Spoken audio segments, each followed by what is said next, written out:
Hey gorgeous globe, it's Susie from Empowered Consciousness Australia.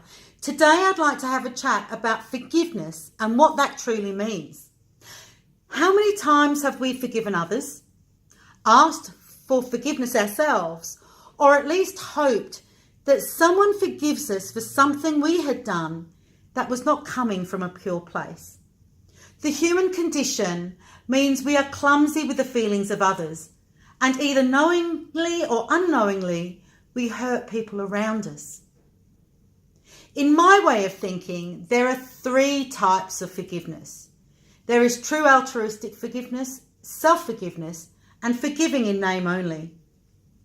Allow me to explain the different types to you. To forgive in name only means that you say you've forgiven the wrongdoer in your world, but you don't feel it. You say or feel that you've been the bigger person, you've let it slide, that you've moved on. But it only takes a small indiscretion from the other person again for you to bring it up, either in your mind like a scorecard or verbally as an attack to your perpetrator. And after all I've done for you, I forgave you that time, but this time, those could be sentences that come out of your mouth when you only forgive in name only. I'm sure you get the point. You have not truly forgiven another if the event is coming up and you are recalling it over and over again. This also causes much resentment, which comes from the Greek word resentai, actually, meaning to live over and over again. It's not until your feelings change that you will be able to set yourself free. The act of forgiveness is a feeling from my perspective. I recently watched a number of TEDTalks around forgiveness to put this video together.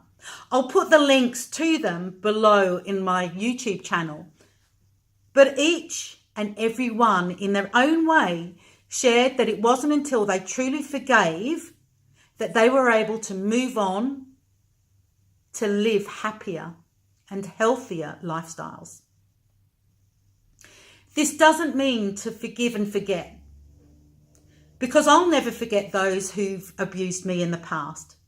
As a child, I was sexually abused by a family friend, and I was also abused by a partner who said he loved me. But I've forgiven them. And I'm sure some of you won't be able to forget the wrongdoings done to you either. But this leads me to the next type of forgiveness. True, altruistic forgiveness is where you have shown the ultimate act of love. You've been able to process the negative emotions attached to the wrongdoing and been able to see the event with a different lens so that the emotion that was attached to it is no longer there. This ultimate act of love is not always easy, but in my personal journey, I love myself more than I hated those that had hurt me. I believe, and still do, that I am worth leading a happy and healthy life, despite of what the past has thrown at me to deal with. This takes me to the final type of forgiveness, which is self-forgiveness. And while I was processing the wrongs that had been done to me, I questioned whether it was my fault, whether I deserved what I got, and maybe, just maybe, it was my behaviour and attitude that was why this outcome was the way it was, and it was justified in some way. It wasn't until I was able to self-forgive, even though I knew on a cognitive level that I wasn't in the wrong. On a deep emotional level, I told myself I was not worthy, that it was acceptable for another human being to treat me with disrespect, like a possession that they could play with, that they could be mean and hurtful.